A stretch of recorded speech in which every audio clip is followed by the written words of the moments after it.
But see, if we don't say stupid shit, then there's going to be nothing to cut. You are listening to the Caffeine Fueled Creative Podcast with Chopsy and Sam.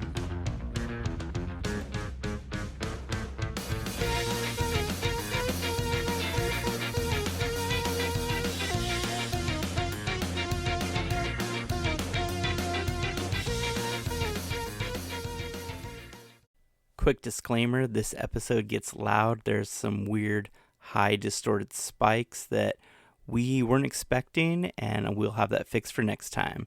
So let's start the show. Welcome back to the Caffeine Fueled Creative Podcast. We're here with Chopsy.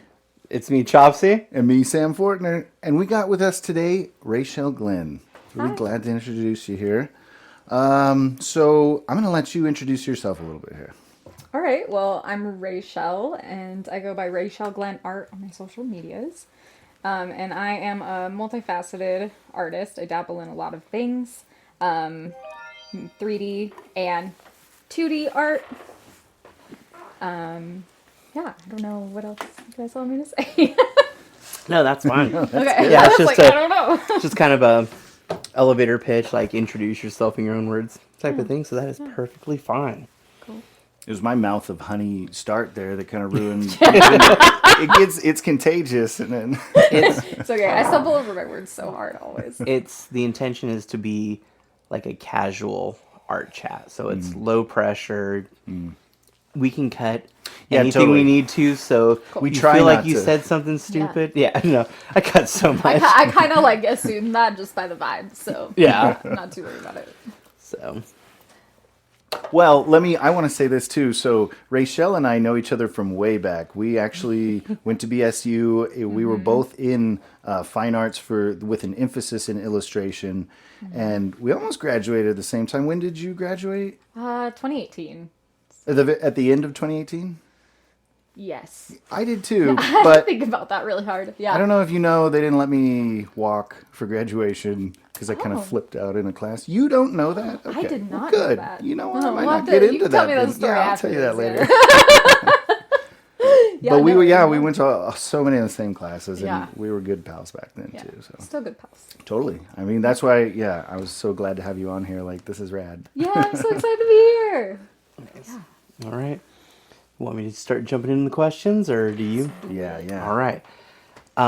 So the first question, because this is one that I keep asking everyone, is doing art your full-time job, or do you have a day job? And you don't have to say what your day job is if you don't want to. Okay. So that way you don't have people stalking you, but just, Yeah. is it your full-time job, or do you have a day job?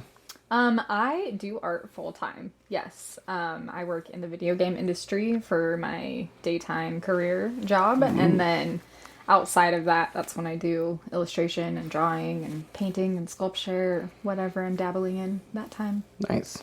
Yeah. Good. That leads into like my biggest question right there. So I would like to know a little bit about the video game path that you've been on since we really were hanging out in college. Yeah, it's very different from what we kind of learned together in college. It was actually kind of like an accident that I stumbled into it.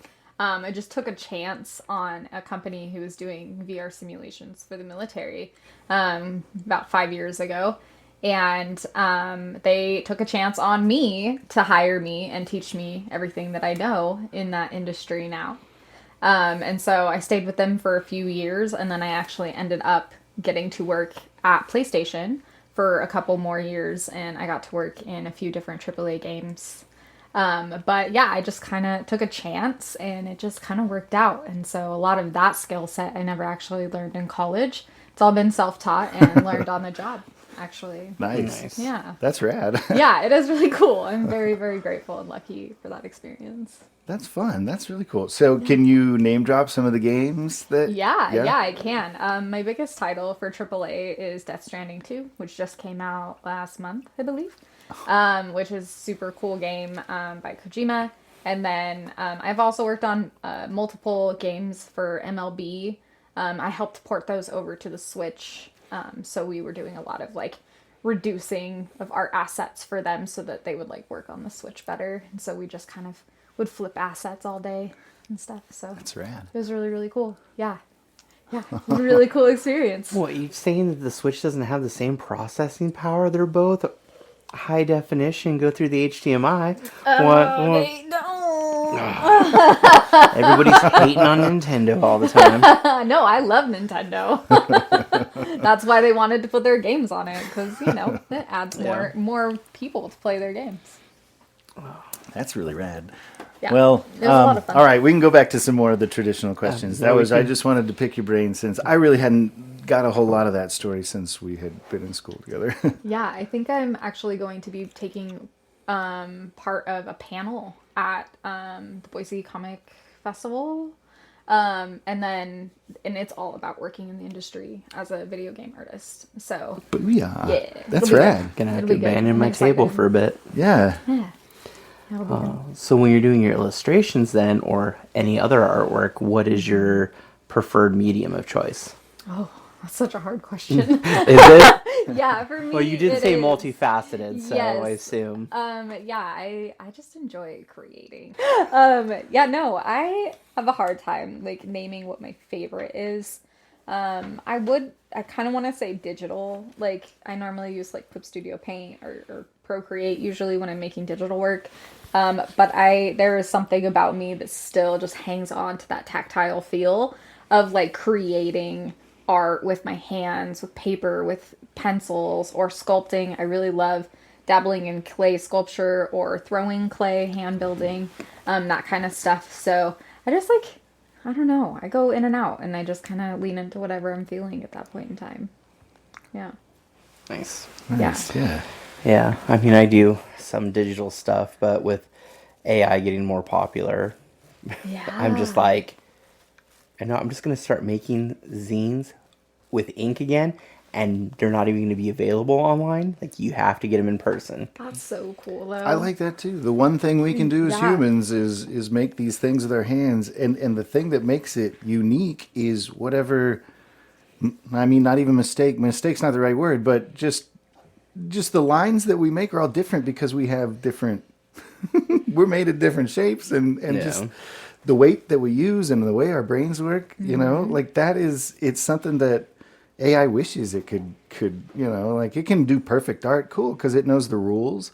Yeah. That's rad. Like it knows all the rules. I Have like you that. seen the fingers and toes? It cannot do perfect art. That's actually what I like. Anything that it does that it messes up, that's when I'm like, "Ooh, that's gorgeous. Look what it's doing. Yeah. It has value." Like That's it's what I like. making mistakes, right? But it's like Yes. different because it's not supposed to make mistakes. Yeah. Exactly. So I understand that perspective of it, but I think that's an interesting approach. Like in kind of like changing the way you approach art is because of the whole like AI movement, right? Yeah. And like everything that is coming out.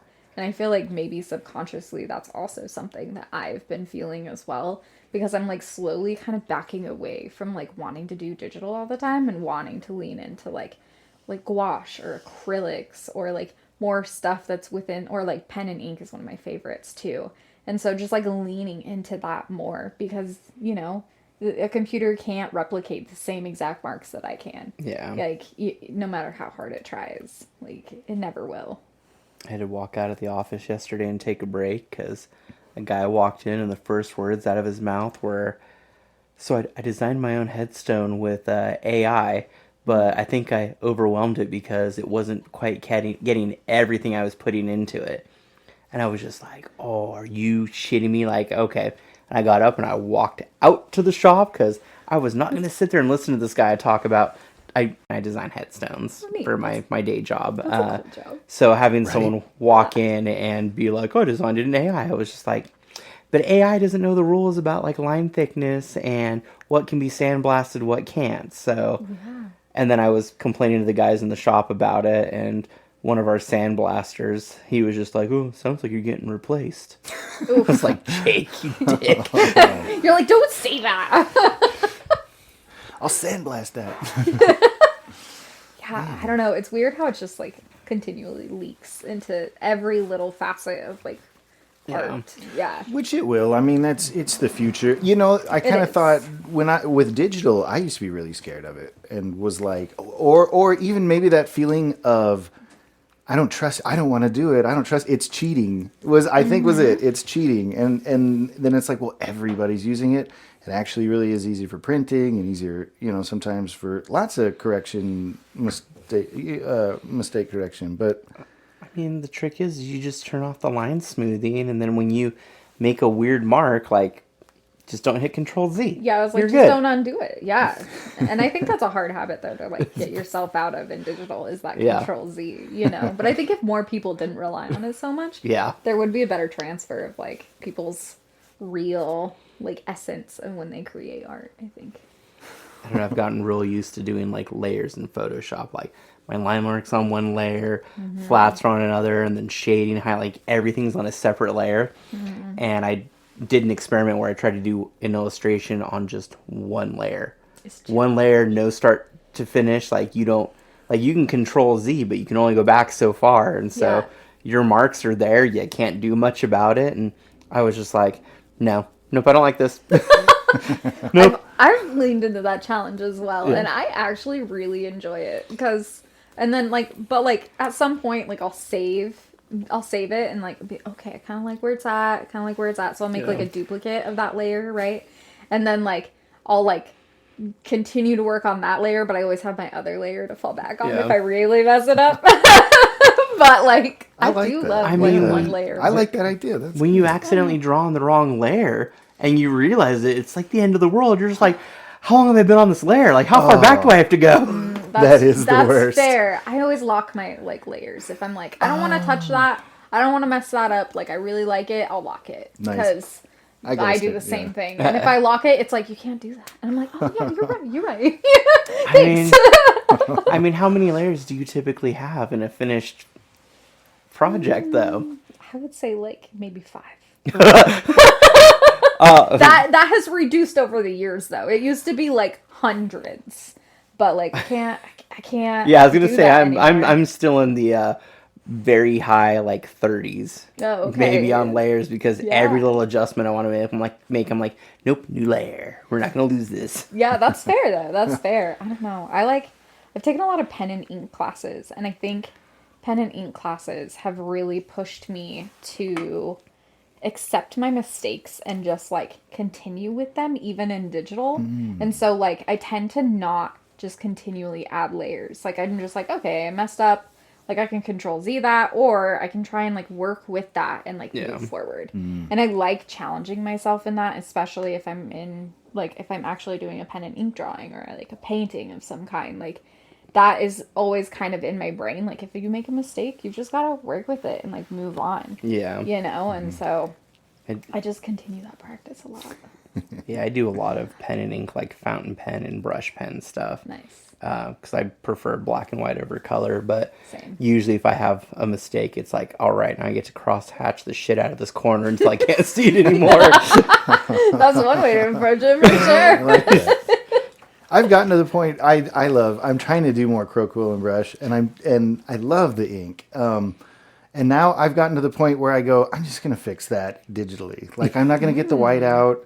Like There I'm not you gonna. go. What I'm gonna do is just do the right line on top of the wrong line, and then just erase the wrong one digitally, which is. I didn't even think of that. Which I'm like, my originals are gonna look like shit, but I mean not like shit, but I mean you'll see like, oh my god, that arm does not go there. Yeah, that's fair. Yeah, I haven't really like done that.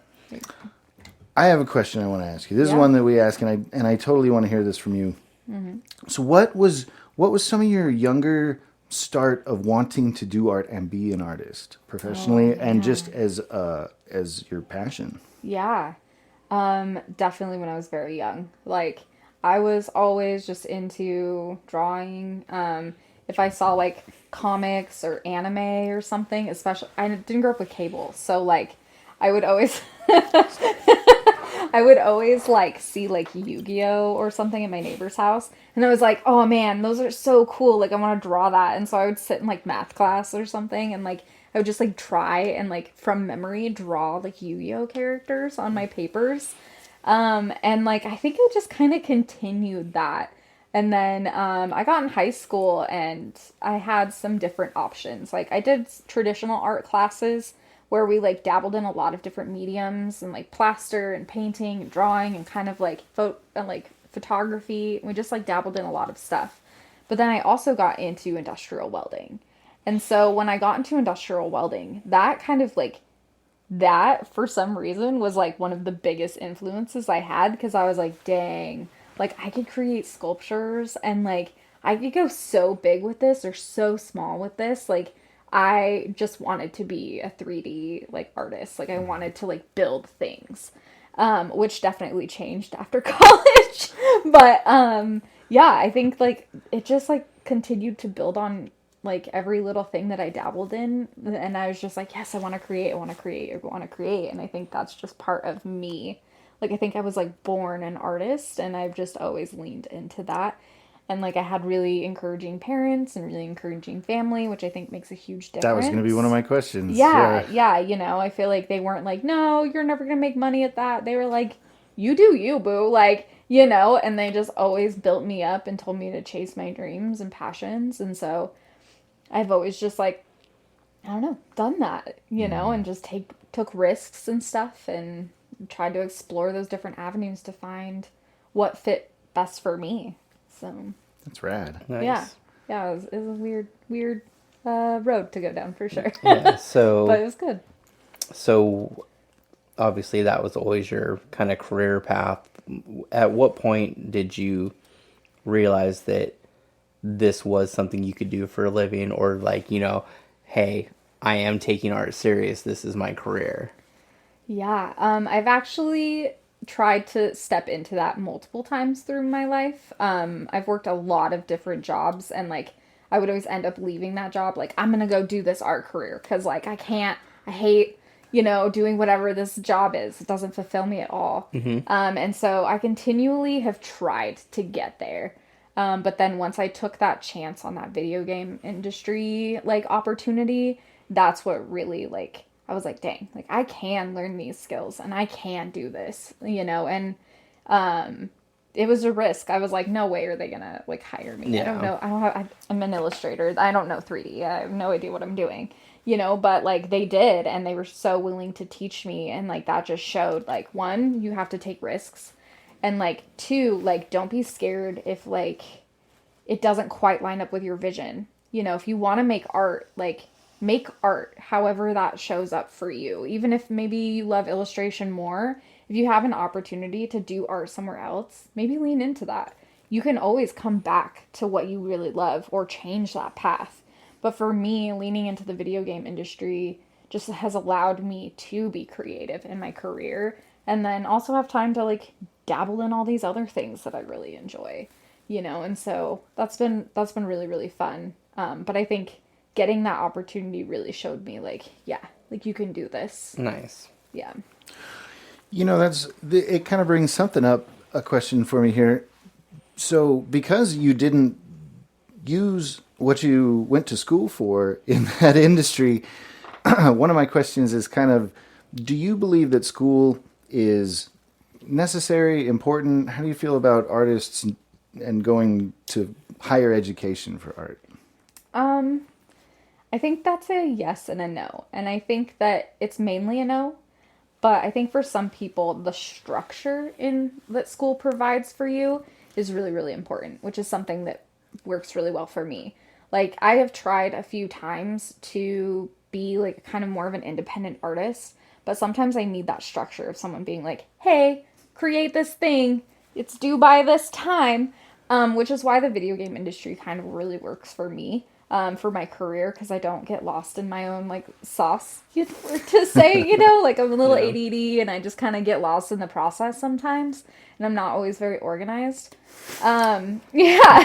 Well, story of my Sam's life. like, yeah, I get that. Another artist on the podcast that's ADD. Who would have thought? Right? Taking a It's toll. like We we're all are. like Yeah. in the same like vein or something. Yeah. It's wild. But yeah, so like I think that for some people it is really important to go to school. And I still personally take classes through like CGMA and stuff like that to continue to like learn and push myself because I need that structure. But I do think that there are a lot of people, especially in the video game industry, that have no education at all. They've just really dedicated themselves to that. And I don't think that like an actual education, like a I don't know, on paper kind of education is necessary. I really don't. I like that. Yeah, I think if you're dedicated enough and that's what you want to do, you're going to do it. Yeah. I feel like the video game industry changes so rapidly that if you start a program for video games, by the time you get done, it's going to be outdated. And you Happens. get to learn all new stuff. I mean, that was my experience just going to school for graphic design.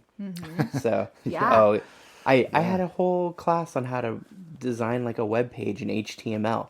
And by the time I got done with school, Not a thing. the industry had moved on to like PHP based websites like your WordPress and things like that. And Yeah. so what little knowledge I had of HTML at that point was a little useful, but just barely enough to get me by.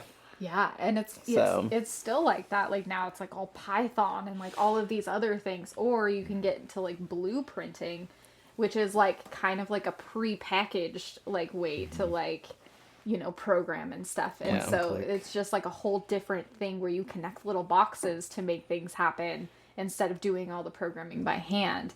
And so it's just like Ooh, I want to do there's that. I Yeah, made a little there's video a- game for yeah. my. It's on my Instagram. Oh, is it? A little clip of yeah, it. you're like yeah. little zombie. Yeah, one. yeah. Yeah. I remember those at your show. I right? learned that in like a winter and a summer. Yeah, and it's really cool. There's a lot to learn. Oh and man, yeah, and Oh. it's just like a whole nother like Yeah. medium. it's so much. I always with, said to like, people, I'm at the 800 first tools. wave of the Yeah. ocean. You know, there's just so much. Yeah, to I learn. signed up Yeah. for a Python class, but finding time to like actually do it with the kids is kind of a harder thing to do. Oh, I'm sure. You should So- like look at Godot. It's a really open source thing, and it like helps you like learn programming in like really fun ways, and it's kind of more built with that like blueprinting kind of thing. So you're not like actually fully throwing yourself Yeah. into programming, but you can still create games and you can still make it do everything you want it to do, but like it kind of shortcuts it, and like the information that like teaches you is very well written online, and it's fully Yeah. accessible and free to everybody. I think that's a good point too. How much Yeah. if you kind of know your end idea of what you want to do, there's enough. You go down the rabbit holes and you can learn it. Oh yeah, 100%. Just search what you need to do. Yeah. Find the answers, do it, and then just take your next step. But it's a long road to do it that way for I sure. mean, I'm only interested in two different types of games, so Which point is and click adventures and visual novels. That's all I care about. Neat. That's really cool though. Yeah, two games that I don't really play that much anymore. I do love a good point and click, but novels sometimes like bore me. I'm like, oh, it's so much reading. I'm like, when can I swing the sword at something? Yeah. But you know, that's just me. Yeah. I like to have puzzles in them, like Tangle Tower and Detective Grimoire are kind of like a hybrid between point and click mystery solving and visual novels. So you still get to interact with the screen and everything, but you have a lot of the text.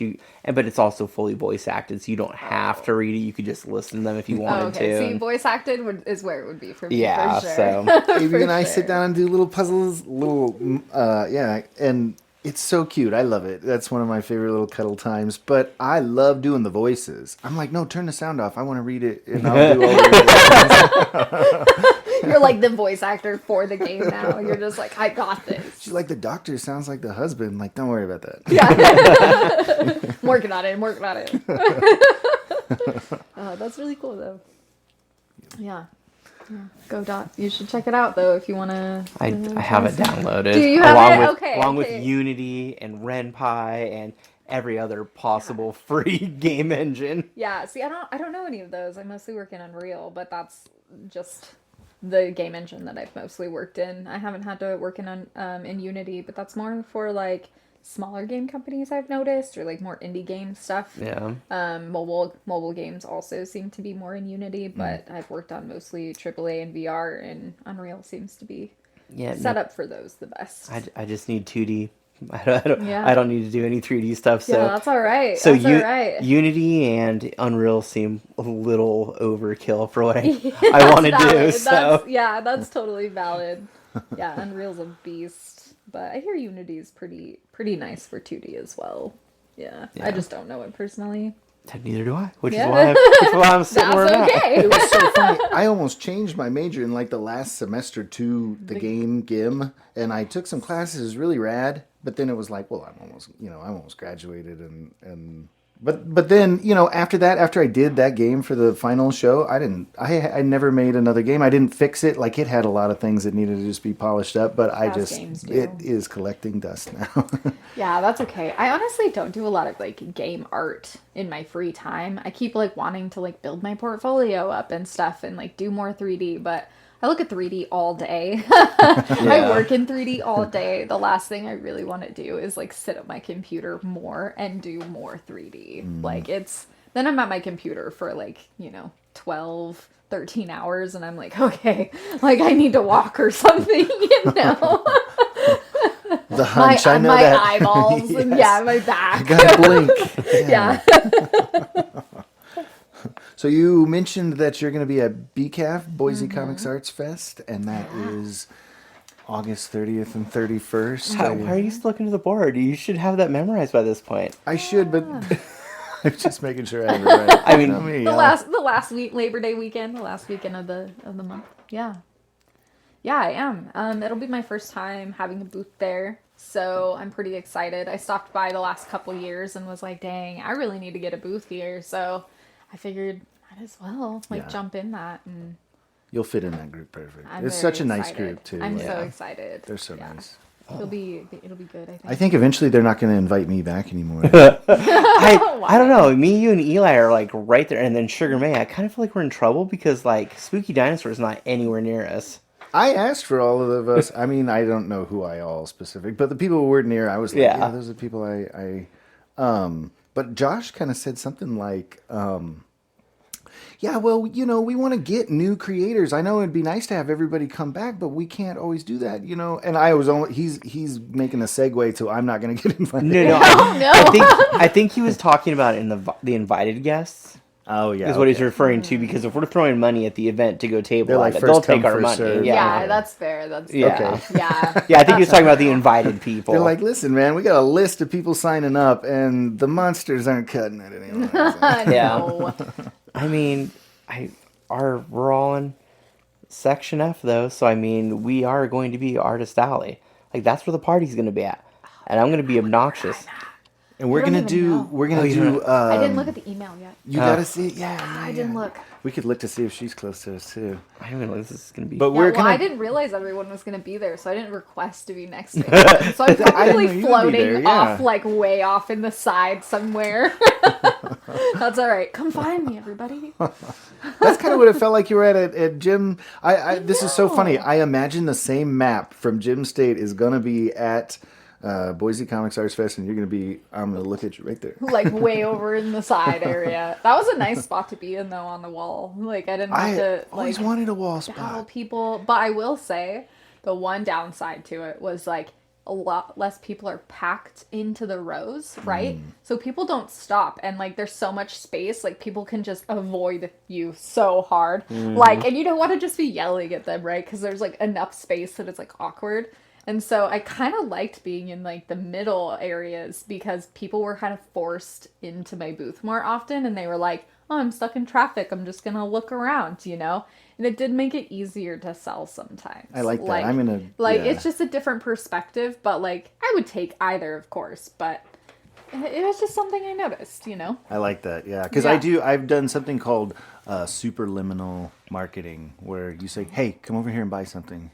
Oh. It works sometimes. Nice. Yeah. Most of the time I'm just like, hey, how's it going? Like I'm like waving at people and stuff, trying to just like, I'll just see how their day is. And a lot of the time, like just acknowledging their existence, they'll come over, they'll take a peek, sometimes they'll come back. Like, it's just like, just being really personable and like being like, how's your day going? Are you having a good time at the I festival? love interacting Like, with people, yeah, and that's all you gotta I'm do. chatty and- anyways, so yes, it me works too. for me. Yeah, it does. I bet we had the. I could tell too when I came over to your booth. I didn't want to leave, and you came over to my booth. It was like we got to get back to our booth. Yeah, I know. It's like, I want to keep talking to you, but I really need to go. So you are at table K4. Oh, definitely not in the F's. No, you I are. think you're right next to the big shots like Joel Jones and stuff. You are 5 rows away from us. Oh, sad. You are smack dab in between Emily C. Martin and Recluse Comics, and in the same row as Ben Kahn and Matthew Forsythe. I don't know who they are. I was like, I know Cut who that Recluse. part out of there. I know, They're big, yeah. they're bigger names. Okay. I was gonna say I know who Recluse Comics is for sure, but I don't know. I don't know anyone else. Recluse Comics I've seen at Comic-Con multiple times. I Yeah. have quite a few of their art pieces hanging in my house. Yep. So. And Well, there you go. Well, there you go. yeah, Now I know. you're also you're one row over from Joel Jones and Ryan North and Julius Birchforth. So Oh, you'll be in good company. okay. Well, that's cool. I'm gonna have to Google all these names. That's what I try to do. Let me research these people.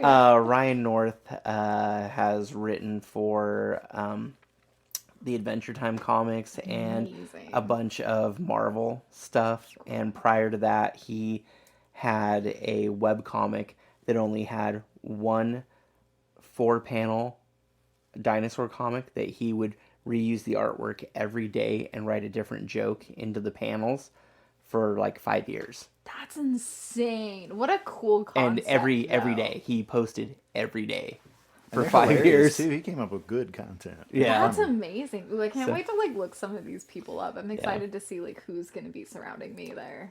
We're still going to be the party row though. Yeah, I'll come visit. We're for going to sure. be loud. Well, For we're sure.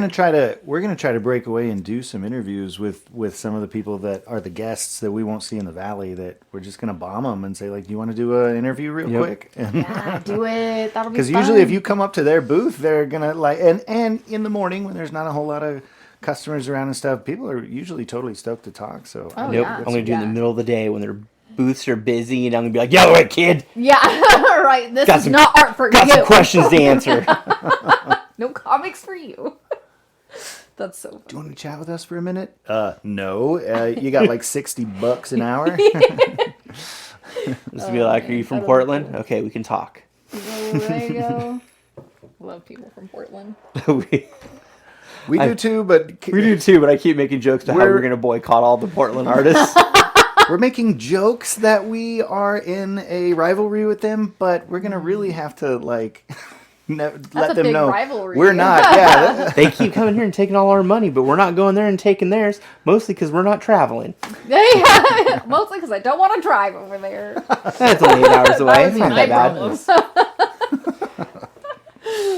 That's so funny. they got a lot of good artists. They That's- do do. have a lot of really But we great just make artists. those jokes because they Yeah, do. We got a lot yeah. of good ones that come to BCAF, Yeah. and so our joke is like, it's the Boise guys against the Portland guys, and Yeah, I mean, I get it. silly. Though. Luckily, I Yeah, live in of Nampa, so I can stir up that Boise and Portland rivalry, and then I'm not affected by it. 'cause I You're live like, in I Nampa. actually don't live No in one cares about me anyways.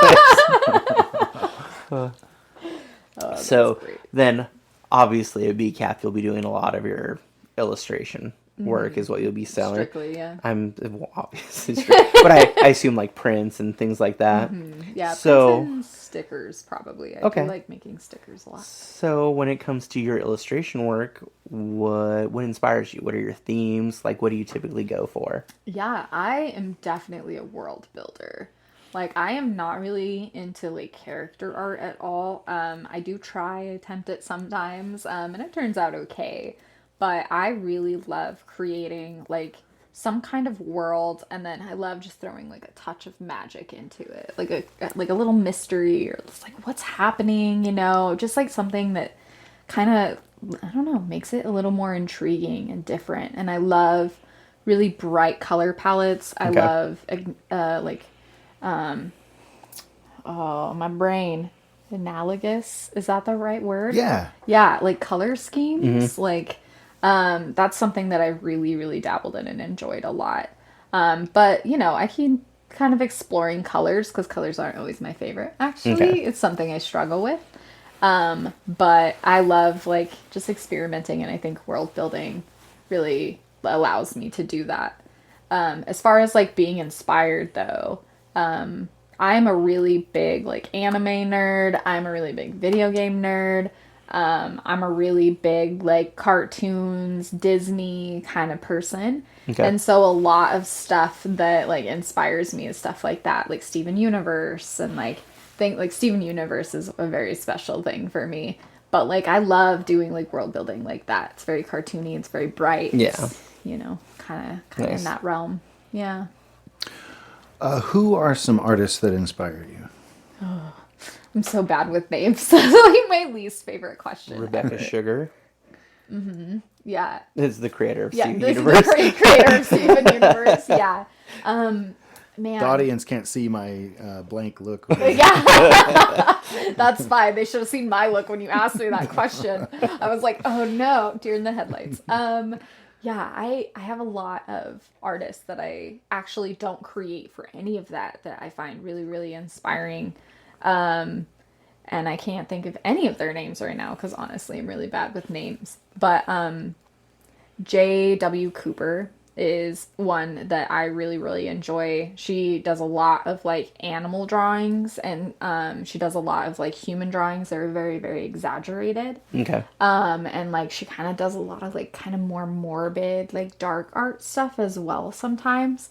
And I just find the way that she pushes and pulls forms really, really interesting. She throws a lot of like kind of like naturey elements in there, and like crystals or bones and things like that, which are little elements that I also find that I put in my work. And so I find that very like inspiring to me. And I have like a whole collection of her books at home, as well as like several other people. There's another artist who's a Japanese artist, and I think she goes by Haikala. I might have pronounced that wrong. But she does a lot of like watercolor illustrations that's also kind of like overgrown world, but like has like a touch of magic in it.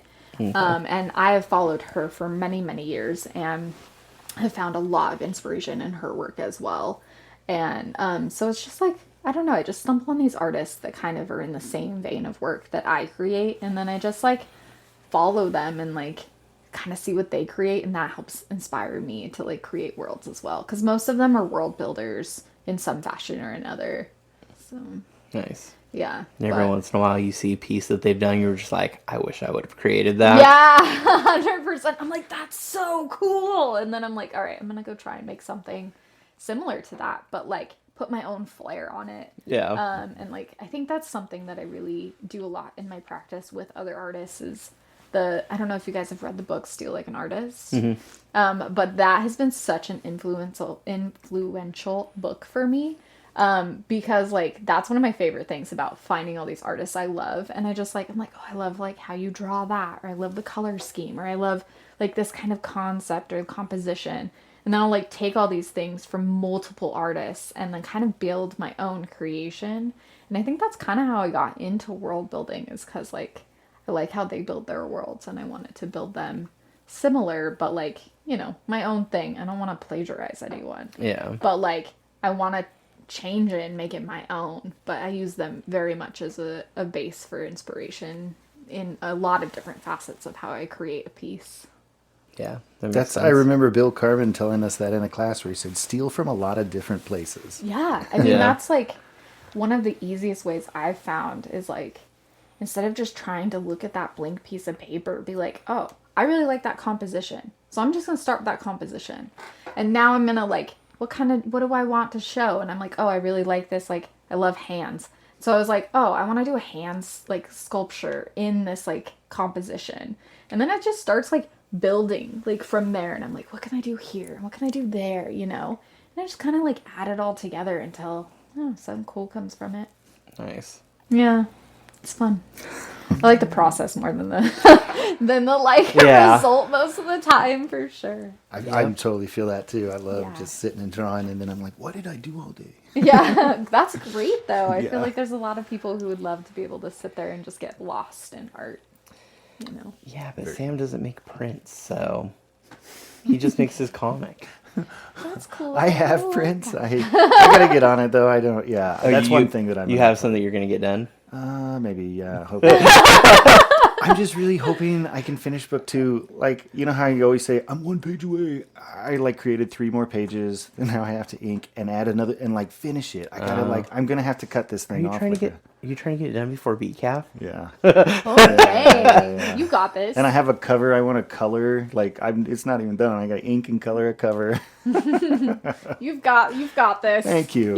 Yeah, you can do this. I was like, long nights maybe. That's right. You know what? Just some caffeine and plug in. Yeah. You better not get it done because you'll have a new book and Eli will have a new book and I'm not going to have anything new. And I'm not I'm going to be right in between the two of you. No, that's the perfect place to be. Yeah. Yeah, that's true though. Yeah. They can just send all of their people to you. They're like, oh no, go check him out for sure. Totally. So, Look at his new book. Sorry, I didn't have time to make a new book, guys. I was busy doing a podcast. And raising a family. Yeah, I mean, they're like raising family, themselves yes. at this point. They're pretty feral. It's kind of nice though. Yeah, it's good stuff. Do you have any other shows set up or lined up or? Not right now, but I do hope to change that. Lately, I've been really wanting to like get more serious about like illustration and painting and kind of that stuff outside of my 3D like career, and I feel like I've really put a lot of other things on like kind of in front of that. But now I'm at this point in my life where I have all this time. And I don't have children or a family, you have really. skills built up, yeah, too. and I have the skill, and so I'm like, I really want to dive into this and like make more art, be in more shows, build my art community, which is why I was so excited to be on this, and like you reaching out to me because I'm just like trying to manifest the universe to like give me all these art opportunities. And the past like month, I've just been like. I ran into Fonda the other day at a concert and she was just like, yo, I want to do a gallery show with you. And like, then you hit me up and then like, I've just had like the catalyst is like, hey, come help us with this. Or like, do you want to host this class? And I've just had so many opportunities like just presented to me. I'm very, very grateful to the universe and to my friends for that. So I'm hoping to change that. But currently, not at the moment. Yeah, but we'll see. That's rad. We'll see. Yeah. This has been. I'm so stoked about this podcast. This is just so much fun, and we're getting to really sit down and talk with our artist friends and new artists that aren't our friends yet. That's awesome, though. Yeah. I'm so glad to have you on here. This is just great. Yeah, thank you so much for having me. I'm so excited to be here. Yeah. Yeah, I brought him on as co-host because I was kind of half-assed doing it myself and kind of slacking. I mean, I technically started this like 5 years ago. Oh, wow. And then I would post like one episode and then abandon it for a year. Gotcha. And then I'd come back and be like, I'm really doing it this time. Post an episode and then abandon it. And it's hard it to is. be consistent with something like that. And then I decided to try it again and like committed. It was like, I have to do an episode like tonight and hit up Eli. I'm like, can you hop on Zoom and like record something? He's like, sure. And then I interviewed Sam here, and then it was like we had like really good chemistry for that episode, and so I was like, maybe I need to bring him on as a co-host because like it's not as fun doing it by myself. And then he was just like, sure, here's a list of people I want to talk to. I'm like, oh, okay, cool. I love that. I was like, man, please bring me on. I can like, here's some people I think I might be able to. Yeah, so I love that you like took your connections and like your want to do a podcast in general and just kind of like made that a thing. I think it also would probably help just like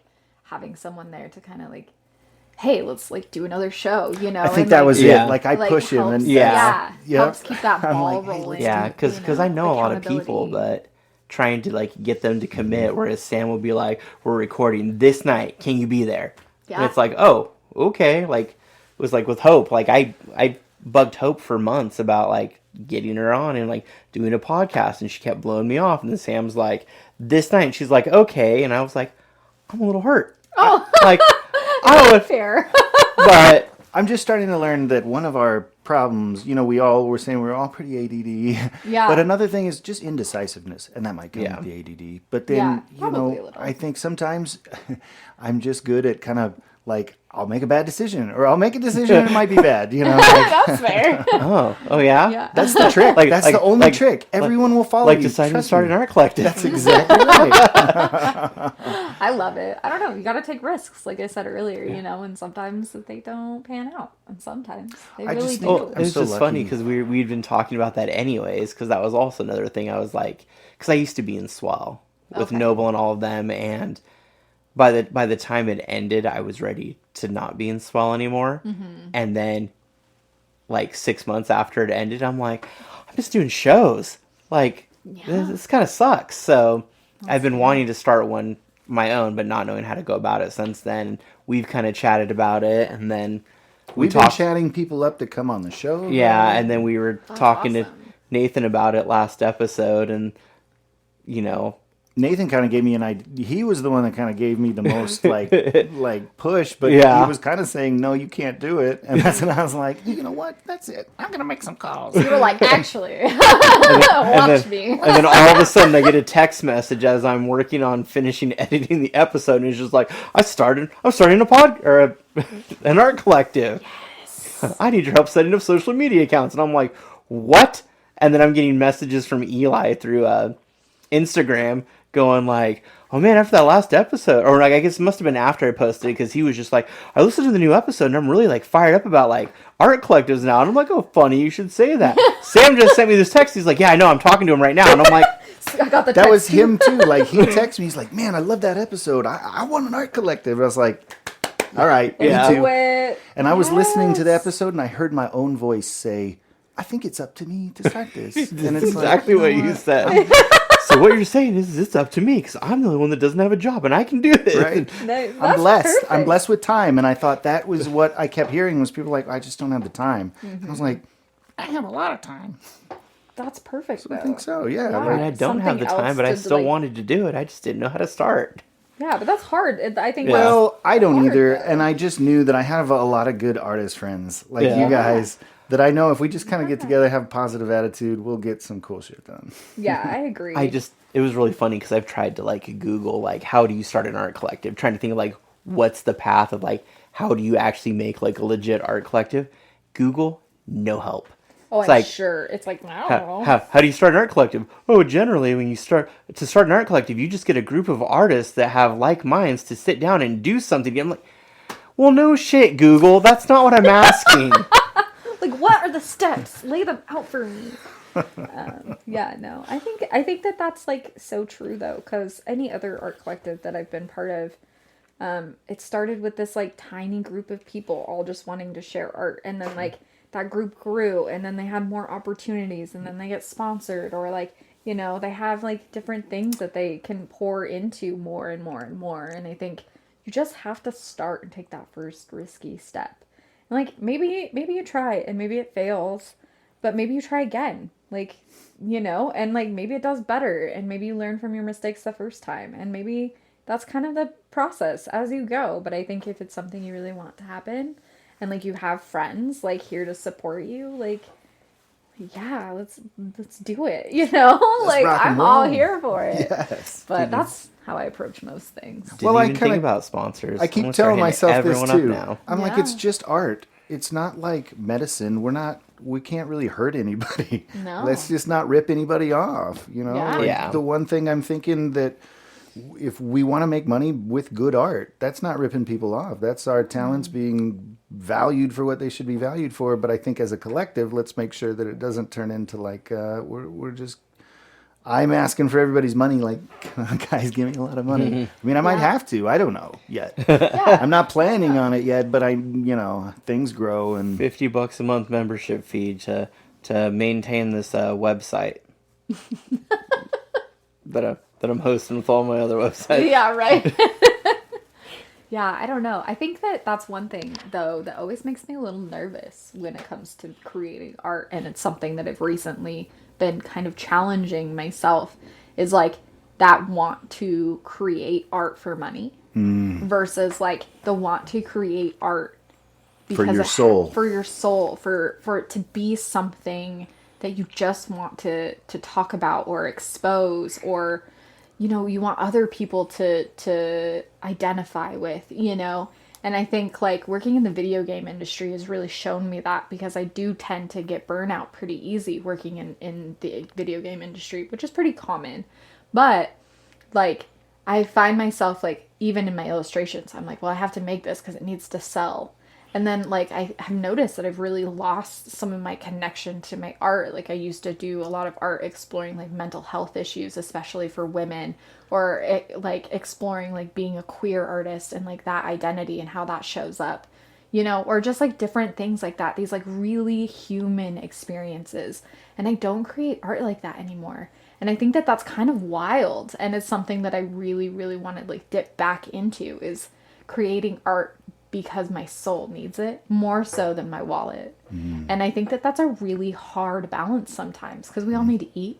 We all need to be able to pay our rent, We all need to feed our pets if we have those, or our kids if we got those, And so it's such a hard balance to like be like, how frugal can I get if I want to do art full time, Yeah. I think the starving artist thing is kind of bullshit. But like it can be a difficult path regardless.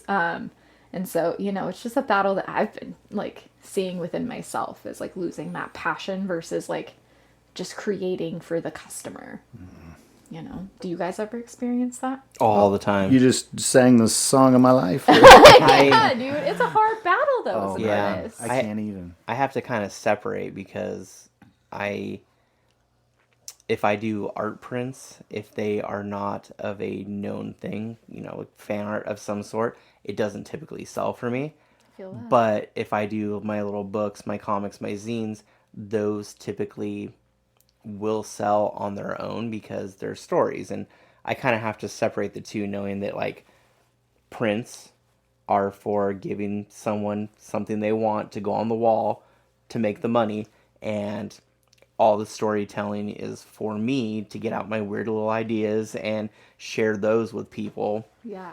And I have to look at them in completely different ways. And most of my stories are drawn in black and white, and then the prints are color. But yeah, it's real hard, and burnout sucks, because I'm used to doing 15 shows a year, 12 to 15 shows a year. Wow.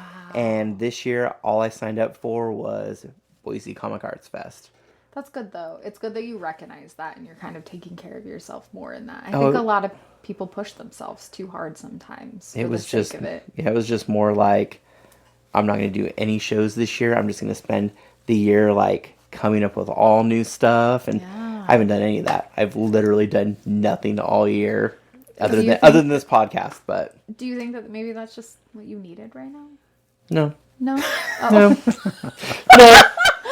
No. Okay. I feel like I have not been in a mentally good place, and Well, self-care is underrated. You got to remember, man, it's so funny. Sometimes the best thing I think you could do is tell yourself, I'm going to quit. Like, let your mind know, I'm not doing art anymore. Yeah. I'm going to go just do my job and go watch TV. I'm not doing this anymore. And it's not, I'm not killing anybody. And I know that's hard. It's easier said than done, for sure. Yeah. But I think you're doing a good thing, man. Don't beat yourself up so much for it. Yeah, I would have some compassion for yourself, especially if you were feeling burnout.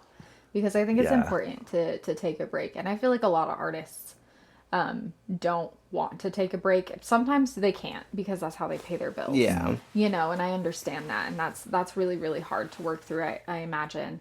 But like, for people who can kind of afford to take that break, I think it's really important. And sometimes like, maybe you do quit, air quotes, because you guys can't see that. But like, I think it is really important to take a step back when you're just so burnt out that you're like, I can't create anything, or it's not fun anymore, or anything like that. And just like circle back to it later. And maybe you don't. And that's like, that's okay too. But I think in a lot of cases, at least in my experience, when I stop doing art, that's when I get really hungry to do art again. You know what I mean? Like, I'm just watching TV and I'm so bored of this. Like, I need to create. I need to do something with myself, And that's when I like tend to like really find this like second wind of being able to create. And I create some of my best work after I've taken that break. But I have the ability to do that, and I know that that's not always the case for everybody. Yeah. Yeah, I think I'm lucky because I'm arm candy for my wife. So Hey. So you just get to be an artist all the time. yeah, and I try to do. I mean, like I do a lot of things. Like I'm a handyman, so I do yard work and handy stuff for cute little ladies around the neighborhood. Cute. But I my love wife that. makes enough money, and we don't have kids, and we got this house when it was basically like a trash dump, and so we have very few bills, and she's very. Oh man, she's a saint. She's saint like to help me That's do this amazing. because Yeah. the line you're talking about with commerce versus your art, I luckily get to kind of step back. A lot of the time I beat myself up. I grew up in a small town with conservative parents that is like, you work, and they did not support art at all. And so my internal dialogue with myself is like, dude, you're not making money. What are you doing? You're sitting here looking at a blank page for like 4 hours. What are we doing? This is so wrong. And she's so supportive. And I come to her with all, I let her know, like, I'm feeling awful. I'm feeling like a pud about everything. Like, please, like, whatever, I'll go back to work. And she always says that. She goes, I know you'll go back to work. If we need money, you're employable. Don't worry about it. Chill out, do it. So she's saint-like, and I know I'm blessed because I know not a lot of humans have a partner that would just be like pat your little head and say like, go ahead, sit in front of your little desk and draw all day, sweetheart. That's fine. Yeah, that's a super magical spot to be, I think, as an artist, and like you have options, like you have options outside of that if you had to, but like you do get to just monopolize on the fact that you have all this time to create if you want to create and help little old ladies with their yard work.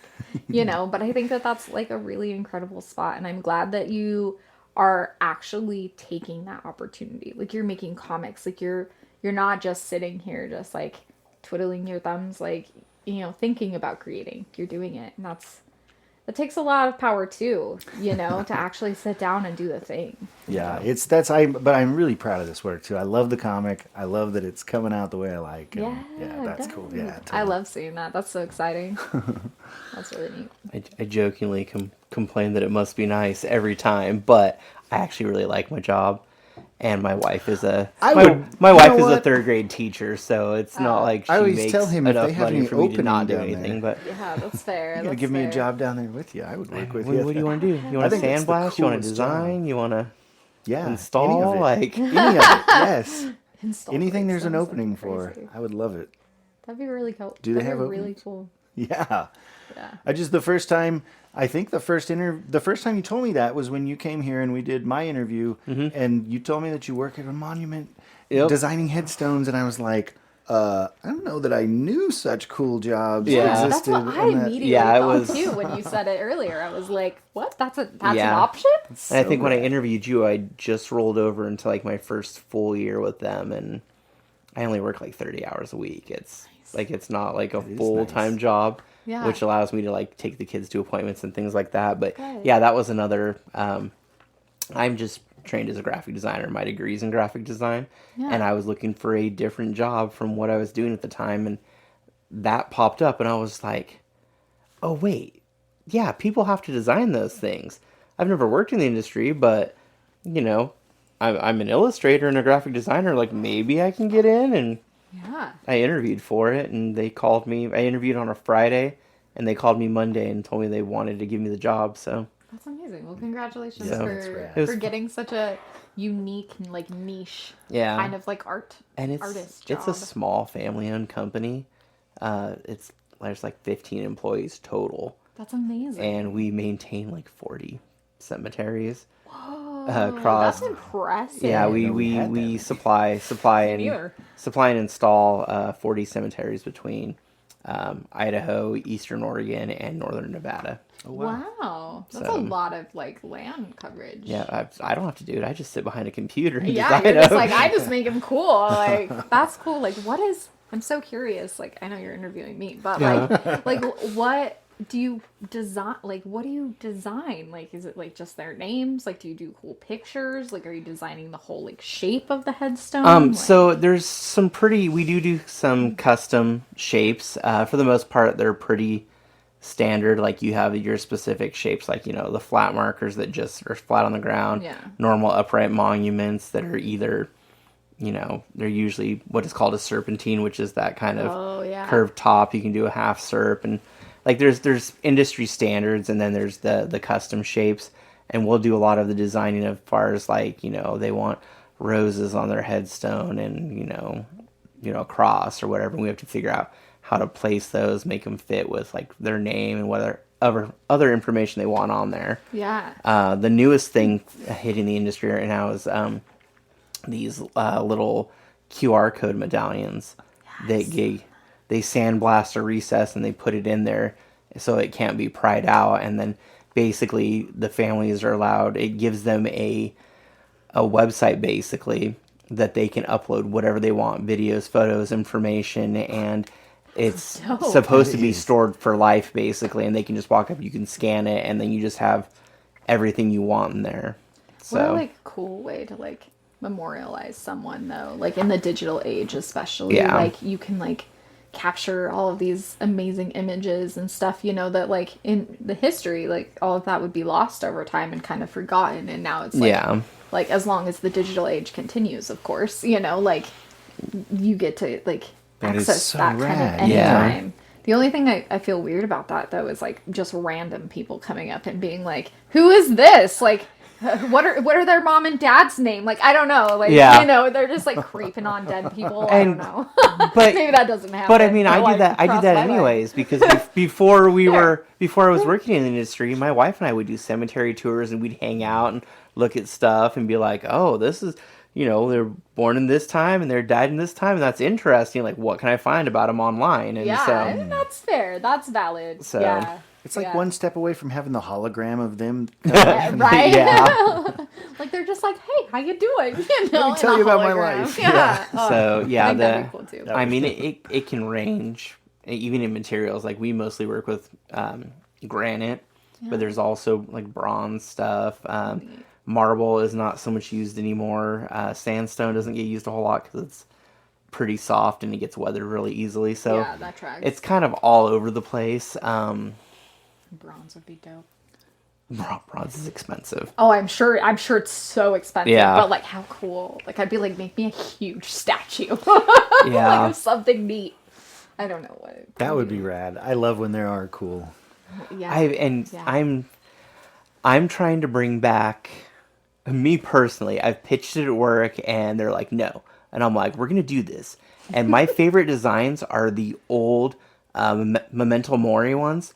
On like the real old ones, they're like the skulls, skull and- the skulls with like the wings coming off of them on the that. top of them, and they're because they were all hand carved. They're not like perfectly symmetrical, and Neat. so I was Pushing like, that idea. I was like, we need to bring those back. And they're like, well, no one wants those because they're morbid. And, they don't really want morbid imagery. And I'm like, I do. I would. do. I absolutely would. That sounds dope. So I'm like, Totally. we need to pitch this and like start pushing it on people. But then I also come up with weird ideas all the time because people will get like benches and things done. So I'm like, That's cool, yeah. has anyone ever done like a granite like pillow fort, like a couch, like a Yeah. pillow fort on a couch where you can climb inside of it? And they're like, well, no, you would get like vagrants and bums hanging out inside of there. And I'm like, well, yes, but what if we put like an image of my face in there so when they crawl in, they don't see it till they round that corner and it's just right there.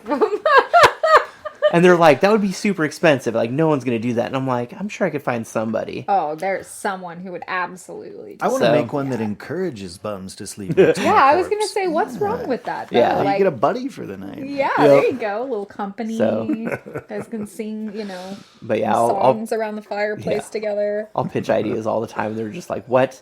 No. That's not something someone does. And I'm like, all right, so I have a goal. Yeah, Like, you're like, we're gonna I'm try and do not these someone. things. But it's when I, obviously not coming from the industry, when I got hired there, they were very, like, we have to train you in what is traditional and, like, what typically goes on and, like, how we do this. And every once in a while, I'll throw kind of a wacky idea out there, and they'll either be like, oh, we've never thought about that, that's kind of cool, and they'll go for it, or they'll be like, what were you thinking? I'm like, I was just throwing it out there. If you don't like it, it doesn't have to go to the customer. Just being creative, guys. It's fine. Yeah.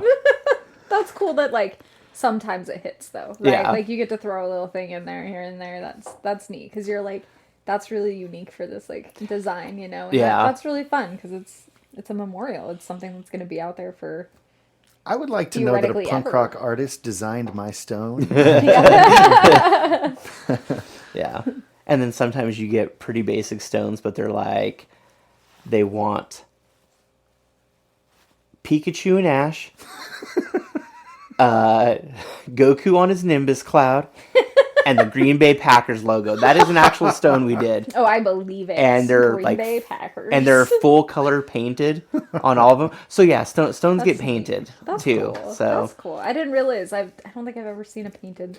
oh, you have every single one of them. When you see Really? the white lettering on like a dark stone or the black lettering Mm-hmm. on like a gray stone, that's all hand painted after they've sandblasted it to help it stand wow. out more. Okay. And then people will do like roses and they'll have like a little bit of red paint, and it's a specific industry paint that ages over time and Mm-hmm. kind of fades, but it's 15 to 20 years. Nice. So Oh no, somebody vandalized Grandma's tombstone with a Green Bay Packers sticker. Oh, that's in the stone. yeah. Yeah, right? Like, oh, Grandma was Oh. a huge fan. But yeah, so That's so interesting. Yeah, I always love hearing about what creative people do for their jobs because every once yeah. in a while you'll find like that weird niche where someone's like, "Oh yeah, they do what you do." And it's just like I would have never thought that would be a job that like a creative person could lean into, you know? Yeah. Like you just I don't know. I would never thought of that. I think that's neat. That is neat. Yeah. This is a weird question that I never know how to ask this without saying, like, are you from here? Where are you from? Like, because I know a lot of Idahoans have this weird, like, oh, get out of, we're Idahoan. Like, why are you proud to be an Idahoan? I don't know. your kind's not wanted around Yeah, here, like, Panda I'm not like Bear. that. I'm just curious of where you are from. I am from Idaho, actually. Okay. But yeah, I grew up in a really small town. And I got the heck out of there as fast as I could when I was 18 and kind of never looked back. But that's why I had like some really cool opportunities with industrial welding and stuff is because I was out in the farm country. And so they were Melba? like Marsing. Oh, okay, yeah, Marsing. So not too far off, right? I lived out in Pickle Butte for a Yeah, little bit. So there you go. Yeah, you yeah. know. You know. And so like yeah, like it's just I don't know. The art there wasn't really a big thing. My parents, I think, were really the biggest encouragement that I found, like, with kind of chasing whatever that dream was. But yeah, grew up tiny, small, tiny town. Like, graduated with, like, 50 people in my, like, high school class. So, like, Yep. real little. Nice. Yeah. But I enjoy Boise. I do hope to travel outside of Boise and live somewhere else for a while. Just so I'm not in Idaho my whole entire life. But we will see what happens. That's like more of my 5-year plan than right now. Yeah. We left for 2 years and then came back. So Where did you guys go? Washington. Yeah, I've been looking at Oregon. We were along the Columbia River, on the other side of the river. So like the river divides Oregon and Washington. We were just over. Just over the hill. Yeah, so we were been in up that way, Stevenson, so- Washington. Oh, okay. Yeah. Across from Cascade Locks. Okay. So Neat. Yeah, I hear that's kind of like a cool spot, like kind of right on that like border of like Washington and Oregon. it is cool. You get a lot of militia groups in that area though. We were Interesting. in Skamania County. There's like 5 little towns in Skamania County. The population for the entire county is like 5,000 people. Like that's it. Pretty little. And their big thing is that in like 1981 they had to make it illegal for people to hunt for Bigfoot in Skamania County because there were too many close calls of people shooting at Bigfoot and almost killing other people. Oh, goodness. So they had to be like, Okay. nope, hunting Bigfoot is no longer allowed in our county. Valid. Oops. So That's what a story. yeah, so we moved there for my wife to open a bookstore with one of her classmates from college. Oh, Nice. that's cool. Yeah. And then that's a cool thing. and the That's bookstore way did well, and then her business partner wanted it to herself, so they bought us out and we moved back. There you go. So. There you go. Are you glad you came back? Sometimes. Sometimes. I really liked Washington, but That's we fair. were surrounded by trees. Like real trees, not like these Boise trees that aren't real trees. Yeah, no, you gotta go north for the Yeah. real trees. Yeah. It's I so feel weird. It's that. called the city of trees. I know. I always wondered. I'm like, why? There's Why? like, they're all planted. They're not natural. What are you talking about? So But- we moved from California in '98, about a month before my 16th birthday. We were in Eureka, so we had the ocean on one side of us, and then redwood tree forest Ugh. on the other side of us. Amazing. So then we moved to Idaho in '98, the city of trees, Boise, and we're like, these aren't trees. Yeah, Like, we're- especially in '98 too. Like there's like barren land. Yeah. Like, Yeah, and you're so like, it's okay. we're used to trees being these giant redwoods that like you need 20 people just to like stand around and link hands to like hold hands around this tree, and we come here and it's like, oh, these are all tiny. Like, what Like do you little mean trees? twigs. Yeah. This place, the city of wind. Pretty But much. Yeah. other than our small stint in Washington, I have not really been back to California. I That's visited fair. visited once. I actually have not been back to California in like 20 years. I feel like you're not missing too much. Probably. I mean, there's a lot of cool things to see, but I feel like living there, I mean, at I the have- very least, I have like. family there, but I'm not really missing them either, so it's okay. I have family there, and I miss them a lot. Aw, well, that's hopefully you visit then. Well, yeah, we're Amy and I are gonna think of something soon, but yeah, it's Traveling's hard. it's yeah, it really is, you know, and they're having fires down there a lot, so yeah, what are you gonna do? That's Yeah. valid. Yeah. I don't know. I've always had Oregon has always like kind of spoke to me a little bit, but I've always been interested in Washington, but I've never been to Washington, so I like don't even know what to expect really. But I think if I ever like traveled, it would just be there because I still want to be close to Idaho because this is where all my family and friends are. So I don't want to go too far away. And the East Coast or like that direction just has no. I am not appealed by it at all. So Like, you're just gonna end up in Ontario then?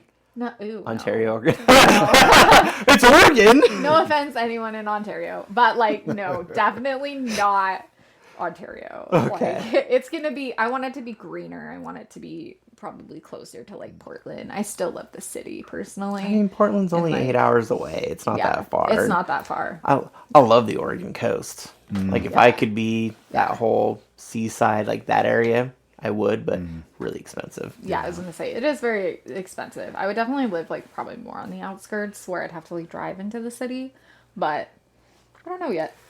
We'll see. I have thought about Bend, Oregon as well because I hear that it's pretty chill spot. Yeah. I've never been there though, but I just hear. You've never good been to things. Bend?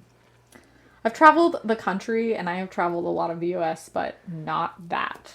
Like I don't go to Portland and Washington. It's always like further. I Baker want- City, Oregon? Like you want to move to Oregon, but you've never really traveled to Oregon? I've been to Portland, and Well- I've stayed in Portland and hung out with friends on a couple of Yeah. occasions. But yeah, I haven't explored mean, it that much. That's like you're like, oh yeah, I visited Idaho. I went to Boise. Yeah, That's probably how they get people to move here. They're like, I've never been there. I bet it's nice. yeah. They're like, oh, trees. Yeah, I don't know.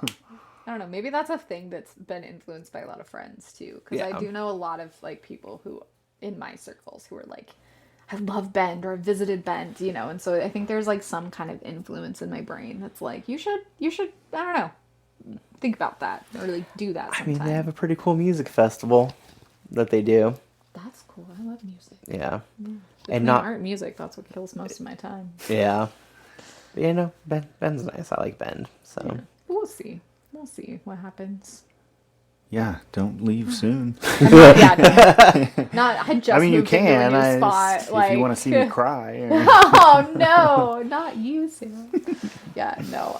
I would say like that's like 5 years down the road because I just moved into a new spot and I'm just trying to get my legs back. under I me, always tell you Amy, know? like, I would like to die in a blue state.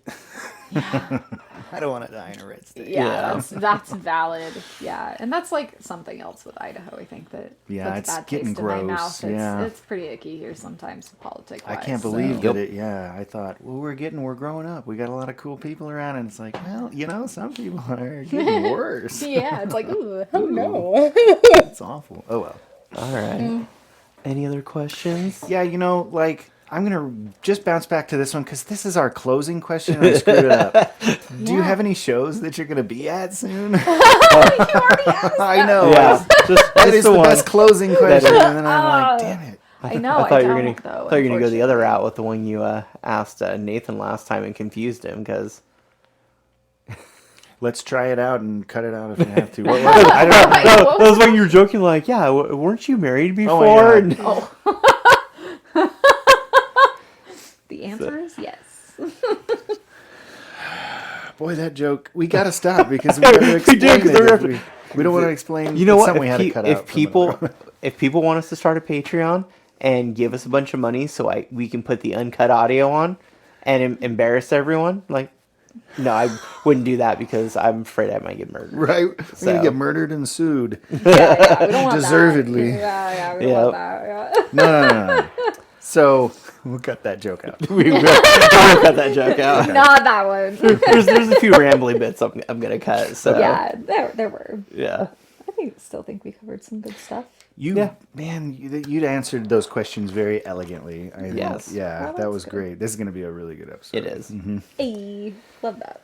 All right. So if people want to find you online, where can they go?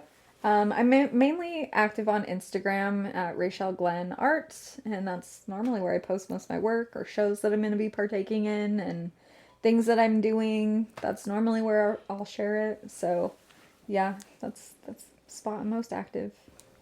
Nice. All Very right. cool. Well, Yeah. Well, thank you so Put much links for being for that. on. Yeah, thank Yeah, you for thanks for having coming me. on. This has been really fun. Yeah. All right.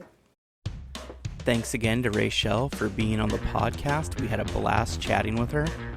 You can find more of Rayshell's work at Rayshell Glenn Art on Instagram and at Linktree/Rayshell Glenn. There will be links in the description of the podcast for that. And remember, this following weekend is Boise Comic Arts Festival. And you should come check it out. It's August 30th and 31st this year, Saturday and Sunday. And Rayshell, myself, Chopsy, and Sam will all be tabling there, as well as I think most of, if not all, of the previous guests of the podcast. So Eli, Sugar May, Spooky Dinosaur, Hope, Project Arts, we should all be there. So come out and say hi. The music for the podcast is Escape the Maze by the Lab Brats, used by permission from Adam Wallace. Thank you, Adam. It's a blast to hear this every episode. You can find more of my work and more of Sam's work at the podcast website, which is caffeinefuelcreative.com. You can also go there to see artwork from the featured artists and photos of everyone. All right? And until next time, go make some art.